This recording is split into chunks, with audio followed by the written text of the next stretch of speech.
오늘은 이 말씀을 가지고 사무엘상 25장 전체 말씀 통해서 분노 중에 하나님을 기억하다라는 제목으로 함께 은혜를 나누고자 합니다. 예전에 코로나가 한참 저희를 휩쓸고 있을 때 저희 가족이 밤에 그래도 이제 밤 시간대 저녁 시간을 이용해서 가족들끼리 한번 좀 산책이라도 한번 나가보자 답답한 마음에 집 밖을 나섰습니다. 근데 저희 교회 근방에 동서대가 있잖아요. 동서대 밤 야밤 정원이 그렇게 야경이 좋다고 그래서 그쪽을 찾아갔습니다. 그래서 정원을 거닐고 있는데 동서대는 특이하게 중간중간 곳곳에 조그만 네모난 그 버튼이 하나씩 달려 있더라고요. 그래서 이 버튼이 뭘까 들여다보고 있는데 우리 용감한 첫째 아들 준우가 냉큼 버튼을 눌러버렸습니다. 연결음이 들리면서 어디로 연결되었는가 했더니 안전요원. 동서대는 밤 시간대 아무래도 좀 으슥하고 하다 보니까 그래서 그런지 곳곳에 버튼을 누르고 무슨 일이 있으면 호출할 수 있도록 안전요원 호출 버튼을 달아 놓았더라고요. 처음에는 몰랐으니까 저희 뭐 특별한 일이 있는 건 아니고 저희 첫째 아들 준우가 무심코 눌렀습니다. 죄송합니다 라고 양해를 구하고 연락을 끊었습니다. 그리고 이제 준우에게 준우야 이건 누르면 안 돼 그랬더니 우리 준우가 네 하고 대답하더라고요. 그리고 나선 제가 잠깐 한눈을 판 사이에 또 달려가서 득달같이 두 번째로 버튼을 눌렀습니다. 또 우리 안전요원과 연결이 되었고요. 정말 죄송하다고 첫째 아이들이 아직 철이 없어서 또 누르고 말았습니다 라고 한참을 사죄하고는 연결을 끊었습니다. 이번엔 조금 더 엄격한 목소리가 당연히 높아졌겠죠. 너 이러면 안 돼! 그러면 혼난다 그랬더니 준우가 네 하고 냉큼 대답을 하더라고요. 가만히 지켜봤더니 아빠의 눈치를 슬금슬금 보면서 저쪽 옆으로 쓱 달아나길래 안심을 했습니다. 괜찮고 있구나. 그 뒤를 돌아섰는데 그 순간에 준우가 후다닥 달려와서 세 번째로 버튼을 눌렀습니다. 순간 연결음이 들리고 있는데 오만 가지 생각이 지나가더라고요. 세 번째 사과하기엔 너무 염치가 없고 어떻게 할까 고민하다가 저도 모르게 크게 외쳤습니다. 야, 튀어!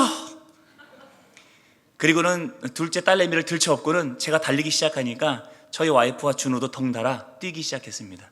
그 야밤에 제대로 운동을 했습니다. 준우가 청력이 떨어져서 아빠의 경고의 소리를 듣지 못한 것이 아니라 듣고자 하지 않았기 때문에 안 들은 것이죠. 우리가 신앙을 하는 데 있어서 신앙의 여정 속에서도 종종 듣고자 하는 이 태도는 매우 중요합니다. 듣는 자가 주의 음성에도 순종할 수 있기 때문이지요. 그런 면에서 보았을 때 다윗의 위대함은 다른 것이 아니라 듣고자 하는 그의 태도에 있었습니다. 그가 들을 수 있었기에 그는 하나님의 말씀에 순종할 수 있었고 그래서 역사 속의 위대한 성군으로 남을 수 있었던 것이지요. 오늘 말씀을 통하여서 그러한 다윗의 모습을 다시 한번 확인하며 우리의 신앙을 돌아보는 귀한 은혜가 있기를 소망합니다. 다윗과 그의 무리들이 사울의 추적을 피해서 바란 광야에서 지낼 때의 일이었습니다. 나발이라고 하는 한 사람이 있었는데 그는 양을 3,000, 염소를 1,000마리 소유하고 있는 심히 큰 부자였다라고 성경은 소개하고 있습니다. 그가 양털을 깎는 때가 이르러서 다윗이 그의 부하들 10명을 나발에게 보내어 뭐라도 얻기를 간청하면서 오늘의 사건이 시작이 되어집니다. 여기서 양털 깎는 때란 농부들의 추수 때와 같은 시기라고 생각하시면 될 것 같습니다. 이 양털 깎는 때가 되면 주인은 양털을 깎아 얻은 소산을 기뻐하며 큰 잔치를 베풀고 이웃들을 초청하였고 가난한 이들에게 풍성한 음식들을 후하게 나누어 주며 함께 이 기쁨을 누렸던 그런 관례가 있었습니다. 이러한 풍성한 축제의 때에 다윗이 그의 수하들을 보내어 나발의 호의를 요청했던 것이죠. 우리에게도 음식을 좀 나누어 주십시오. 그런데 이런 다윗의 이 요청은 아무런 근거가 없는 일방적인 구걸이거나 갈취는 전혀 아니었습니다. 성경을 살펴보니 나발의 양들이 갈멜에 있었을 때에 다윗이 이들을 보호해 주었던 사례가 있었기 때문입니다. 다윗은 그때의 기억을 상기시키며 자신들에게 선대해 줄 것을 요청하고 있는 것이죠. 어떤 신학자들은 이러한 다윗의 모습을 보면서 이 모습이 꼭 시장을 보호한다는 명목으로 보호비를 갈취하는 조폭들과 다를 바 없다라고 말하기도 합니다. 하지만 성경의 내용을 꼼꼼히 살펴본다면 이는 좀 다르다는 것을 발견할 수 있습니다. 다윗의 보호를 받았던 한 하인의 증언을 살펴보겠습니다. 15절입니다. 우리가 들에 있어 그들과 상종할 동안에 그 사람들이 우리를 매우 선대하였으므로 우리가 다치거나 잃은 것이 없었으니. 여기서 상종하다라고 하는 이 단어의 원어는 할락라는 단어인데 이 단어의 원뜻은 가다, 걷다라고 하는 뜻입니다. 근데 본문에서는 이 단어를 제기형 동사로 사용하여서 스스로 왕래하다, 스스로 오고 가다라는 뜻으로까지 풍부하게 의미를 나타내고 있습니다.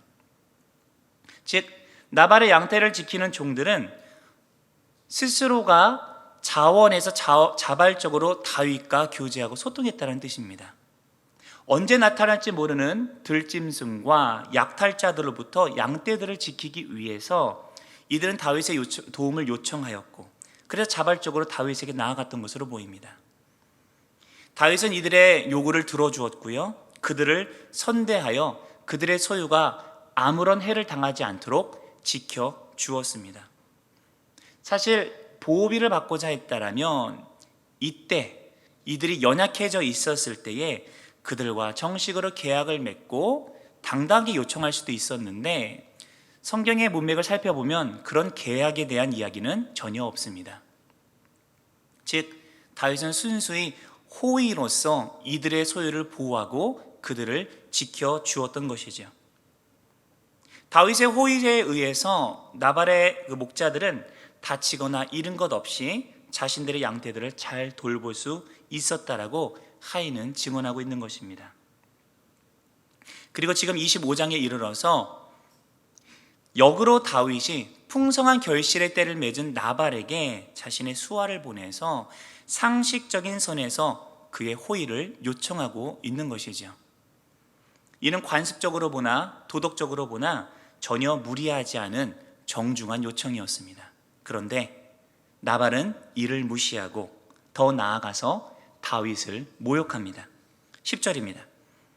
나발이 다윗의 사원들에게 대답하여 이르되 다윗은 누구며 이새의 아들은 누구냐? 요즘에 각기 주인에게서 억지로 떠나는 종이 많도다. 여기서 나발이 다윗을 일컬어 이새의 아들이라고 호칭하고 있습니다. 이 단어는 다윗의 적대자들이 다윗을 경멸하고 깎아내릴 때 종종 사용하던 표현입니다. 이름도 없는 비천한 가문 출신이라는 거죠. 너는 그렇게 보잘것없는 아무것도 아닌 존재야 라는 의미를 강조하기 위해서 다윗의 아버지 이새의 그 가문을 들먹이면서 다윗을 모욕하는 겁니다. 또한 사울에게 쫓기는 신세를 비아냥거리며 주인에게서 도망 나온 노예 취급을 하고 있습니다. 나발이 다윗에 대해서 몰랐던 것은 아닌 것으로 보입니다. 이렇게 정확하게 다윗을 모욕하는 것을 보니까요. 나발이 다윗에게 호의를 베풀기를 거절했던 이유는 단순히 자신의 소유를 나눠주는 것을 아까워하기 이전에 다윗을 인정하지 않았고 그를 경멸히 여겼기 때문으로 보입니다. 그래서 다윗의 호의를 무시하고 다윗이 베푼 선을 악으로 갚아버렸습니다. 성경의 기록처럼 그는 실로 완고하고 악한 자였습니다.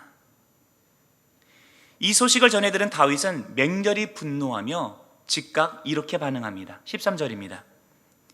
다윗이 자기 사람들에게 이르되 너희는 각기 칼을 차라 하니 각기 칼을 차매 다윗도 자기 칼을 차고 400명가량은 데리고 올라가고 200명은 소유물 곁에 있게 하니라. 다윗이 즉각적으로 칼을 차고 군사들을 거느리고 나발에게로 향합니다. 그리고 22절에는 다윗이 어떻게 보복하기로 결심했는지를 자세히 보여주고 있습니다. 22절입니다. 내가 그에게 속한 모든 남자 가운데 한 사람이라도 아침까지 남겨두면 하나님은 다윗에게 벌을 내리시고 또 내리시기를 원하노라 하였더라. 다윗은 지금 하나님의 이름으로 맹세까지 하며 나발과 그에게 속한 모든 남자를 진멸하겠노라며 분기에 차서 군사들을 이끌고 달려가고 있습니다. 방금 읽은 내용을 살펴보면 다윗의 분노가 얼마나 맹렬했는지를 우리는 알 수 있습니다. 그리고 다윗에게는 이렇게 화를 낼 만한 정당한 이유도 있었습니다. 그러나 이렇게 극단적으로 분노하는 모습은 다윗에게 어울리지는 않아 보입니다. 오히려 사울에게서나 찾아볼 법한 모습입니다. 나발에게 속한 모든 것을 멸전시키겠다라며 자신이 모욕을 당했으니 그에 속한 모든 것까지도 내가 다 갚아주겠나라며 분노하며 달려가는 이 다윗의 모습은 마치 높당에서 다윗의 도피를 도왔다는 이유로 아히멜렉과 그의 집안을 학살하였던 사울의 모습을 떠올리게 하기 때문입니다. 사실 다윗은 바로 앞선 장 24장에서 끊임없이 자신의 목숨을 위협하던 그 사울을 죽일 수 있는 절호의 기회를 잡았음에도 불구하고 오히려 그를 살려주며 악일지라도 선으로 갚는 모습을 보여주었지 않습니까? 그런데 바로 연이은 25장에서는 정반대의 모습으로 분노에 찬 모습을 나타내주고 있습니다. 한 번의 모욕을 견디다 못해 몽땅 다 진멸해 버리겠노라며 분노를 바라는 다윗의 모습은 어쩌면 이중적으로 보이기까지도 합니다. 도대체 24장과 25장의 이 사이의 변화를 우리는 어떻게 이해할 수 있겠습니까? 도대체 이 사이에 어떤 특별한 일이라도 일어났던 것일까요? 실제로 성경을 자세히 살펴보니 그 사이에 한 가지 사건이 일어난 것을 기록하고 있습니다. 바로 사무엘의 죽음입니다. 25장 1절은 이렇게 기록하고 있습니다. 사무엘이 죽음에 온 이스라엘 무리가 모여 그를 두고 슬피 울며 라마 그의 집에서 그를 장사한지라. 다윗이 일어나 바란 광야로 내려가니라. 사울이 죽음 이후에 다윗은 바란 광야로 내려간다라고 성경은 기록하고 있습니다. 이전에 거주하던 엔게디 광야는 헤브론의 동편 근방인 방면, 이 바란은 유다 영토로부터도 한참이나 남쪽으로 내려가 있는 지형에 위치하고 있습니다. 즉 다윗은 사무엘의 죽음 이후에 유다 땅으로부터 더 먼 곳으로 이주를 해버렸던 것이죠. 사무엘의 죽음이 아마도 다윗에게 큰 충격이었던 것 같습니다.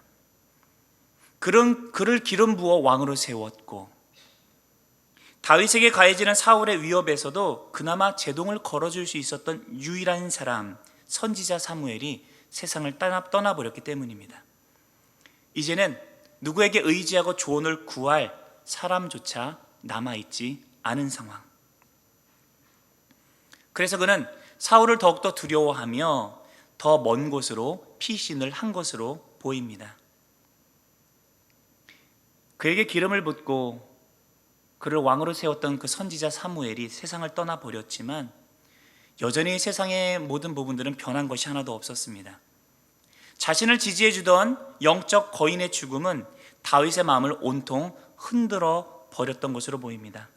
더 이상 그에게 하나님의 기름 부으심에 대한 확신을 심어주고 격려해 줄 수 있는 이가 남아있지 않았고 자신의 도망자 신세는 도대체 언제 끝날지 그 기미도 보이지 않는 상황이 되었습니다. 이 속에서 다윗의 마음은 얼마나 낙담이 되었을까요? 이렇게 마음이 뒤흔들린 상황에서 복잡한 생각 속에서 나발이 그의 이름을 모욕하며 주인을 피해 도망 나온 노예 취급을 하자 마치 이 언급은 다윗의 마음에 깊은 상처를 헤집어 놓은 것처럼 만들었고 그토록 분노했던 것일 겁니다. 여기서 중요한 것은 하나님을 위해 사울을 살려주었던 다윗의 위대한 믿음의 모습이 오늘 본문에선 전혀 엿보이지 않는다는 거죠. 오히려 모욕당함을 참지 못하고 분노를 표출하는 모습만이 담겨 있습니다. 사실 이러한 일관성 없는 다윗의 모습은 종종 성경에서 찾아볼 수 있습니다. 기억하시죠?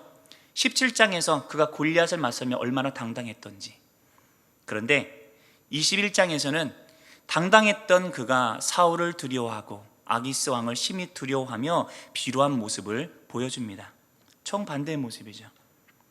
24장에서 사울을 향해서 말도 안 되는 선의를 베풀었던 그 다윗, 그런데 연이은 25장에서는 자신을 모욕한 나발을 향해서 분노하며 죽이겠노라고 칼을 들이밉니다.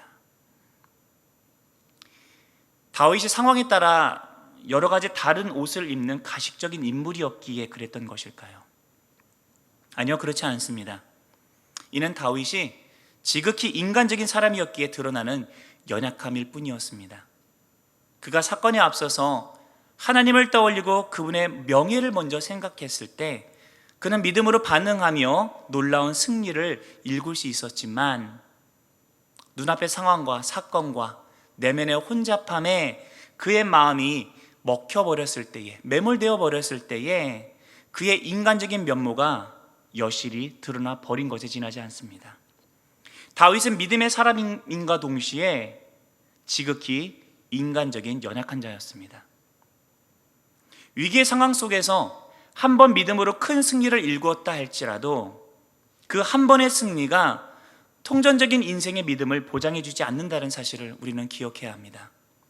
오늘 한번 믿음으로 반응하였다 할지라도, 그래도 놀라운 간증거리를 만들어냈다 할지라도 내일 주어지는 같은 문제 앞에선 믿음으로 반응하지 못할 수도 있습니다. 오늘날 믿음의 간증으로 유명해진 많은 이들 중에 인생의 다른 영역에서 자신의 연약함을 여실히 드러내며 우리에게 많은 실망을 안겨주는 이들이 많은 것은 어쩌면 지극히 당연한 일일지도 모르겠습니다. 완전한 인간은 없기 때문입니다. 믿음의 용사 다윗도 그러한 연약한 인간적인 모습을 지닌 사람이었습니다. 그가 사무엘의 죽음 앞에서 심적으로 연약해져 있고 기약 없는 도피자 생활에 지쳐버렸을 때 그도 얼마든지 사울과 같이 마음껏 분노하며 그의 길을 따라 걸을 수 있는 가능성이 있었던 것이죠. 하지만 다윗은 사울과 한 가지가 결정적으로 달랐습니다.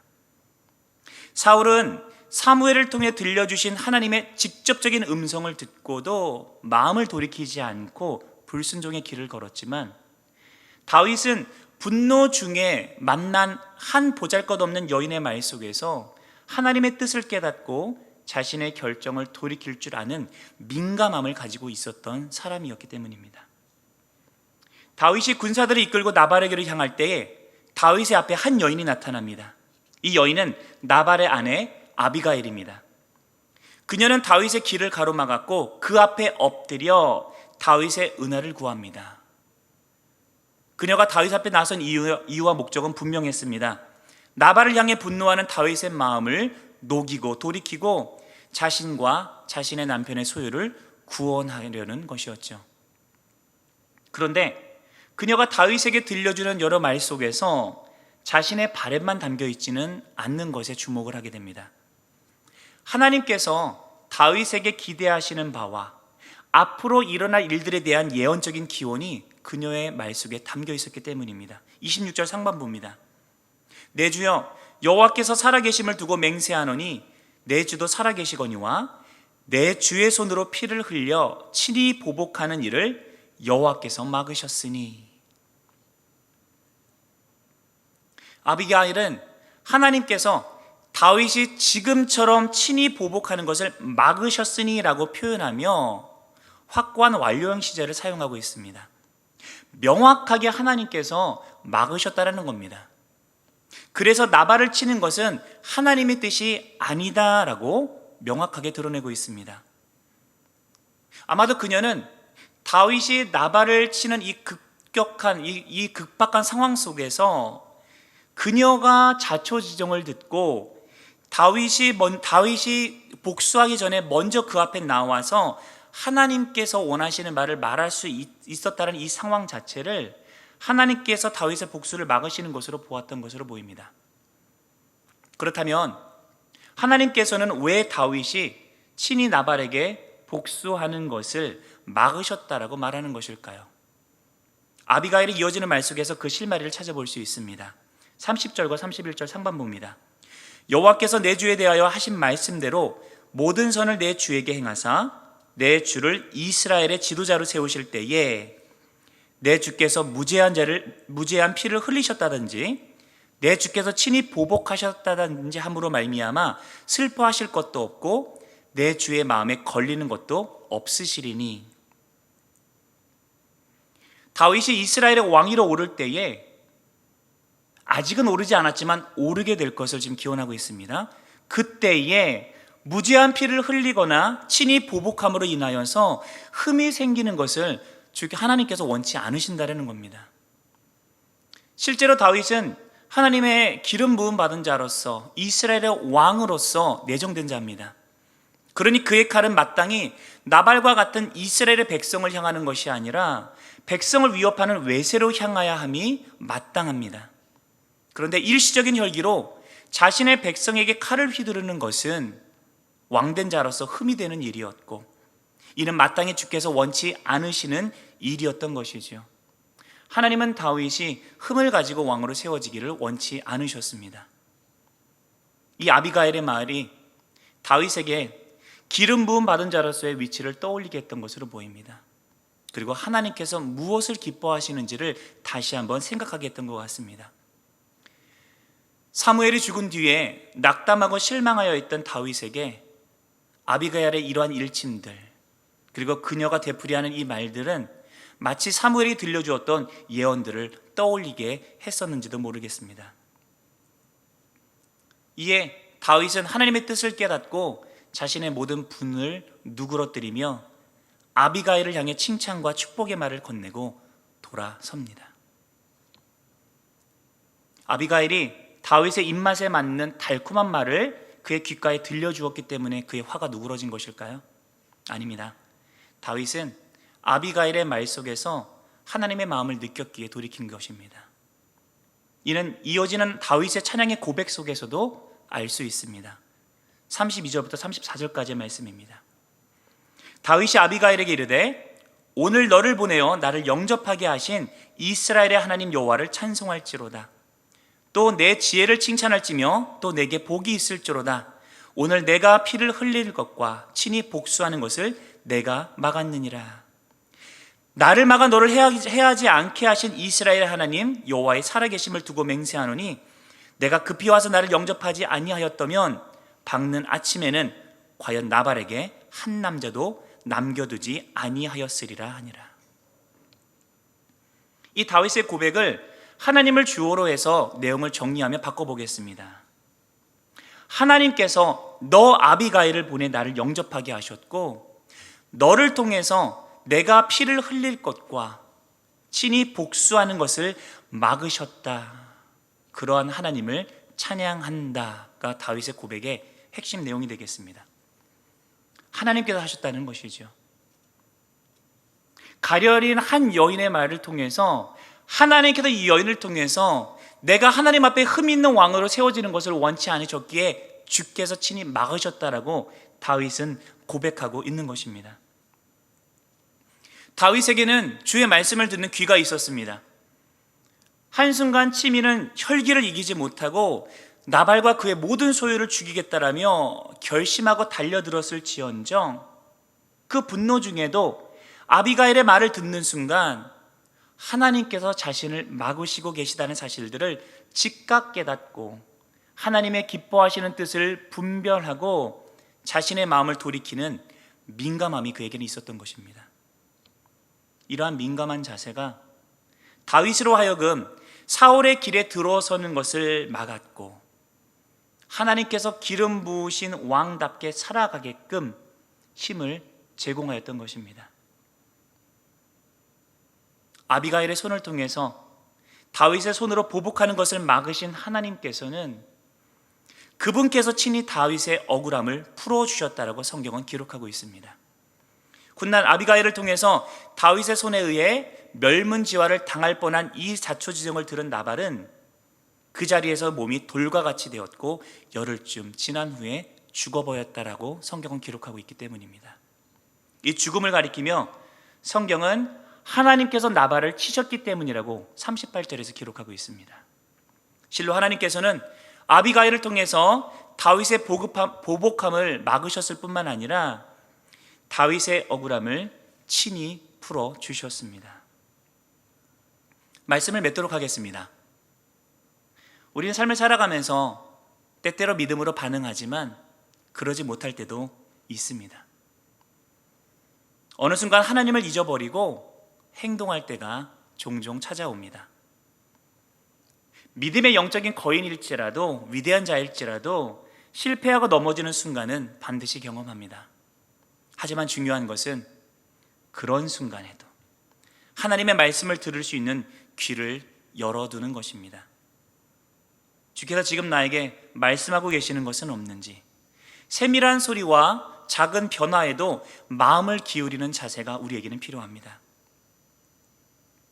사울은 사무엘 선지자의 직접적인 명령 앞에서도 하나님께 귀를 기울이는데 실패하였지만, 다윗은 맹렬히 분노하는 중에도 연약한 한 여인의 간청 속에서 하나님의 뜻을 발견하고 이에 반응하였습니다. 이것이 사울과 다윗의 차이입니다. 동일한 성정을 가진 우리도 연약하기에 살아가며 잦은 실패를 경험하지만, 중요한 것은 매 순간 주의 말씀에 민감하게 반응하려는 태도입니다. 하나님은 우리의 일상 속에서 지금도 여전히 말씀하고 계십니다. 분노 중에도, 분주하여 정신이 없는 중에도, 심적으로 지치고 낙담한 중에도 하나님은 말씀하십니다.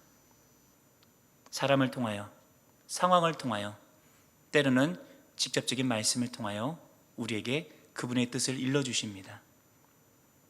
그분의 뜻에 민감하게 반응하는 매일의 삶 살아가며 하나님께서 기뻐하시는 삶의 주인공 되시기를 우리 주 예수님 이름으로 간절히 축원드립니다.